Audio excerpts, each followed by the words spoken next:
क्या आपको पता है कि पूरे विश्व में कुल मिला के 7 महाद्वीप हैं और सातों महाद्वीप की सबसे लंबी नदी कौन है, उस बारे में आज हम बात करते हैं। एशिया की सबसे लंबी नदी है यांगसिटी क्यांग नदी, जो चाइना में है, चीन में है।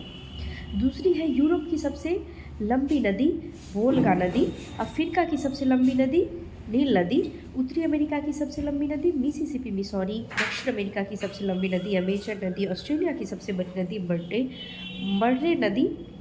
और अंटार्कटिका की नदी कोई भी नहीं है। अंटार्कटिका में कोई नदी नहीं है। आपको मालूम होगा कि वहाँ पे सिर्फ और सिर्फ बर्फ ही बर्फ है।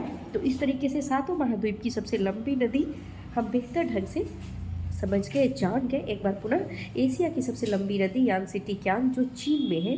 यूरोप की सबसे लंबी नदी वोल्गा नदी। अफ्रीका की सबसे लंबी नदी नील नदी। उत्तरी अमेरिका की सबसे लंबी नदी मिसिसिपी मिसौरी नदी। दक्षिण अमेरिका की सबसे लंबी नदी अमेजन नदी।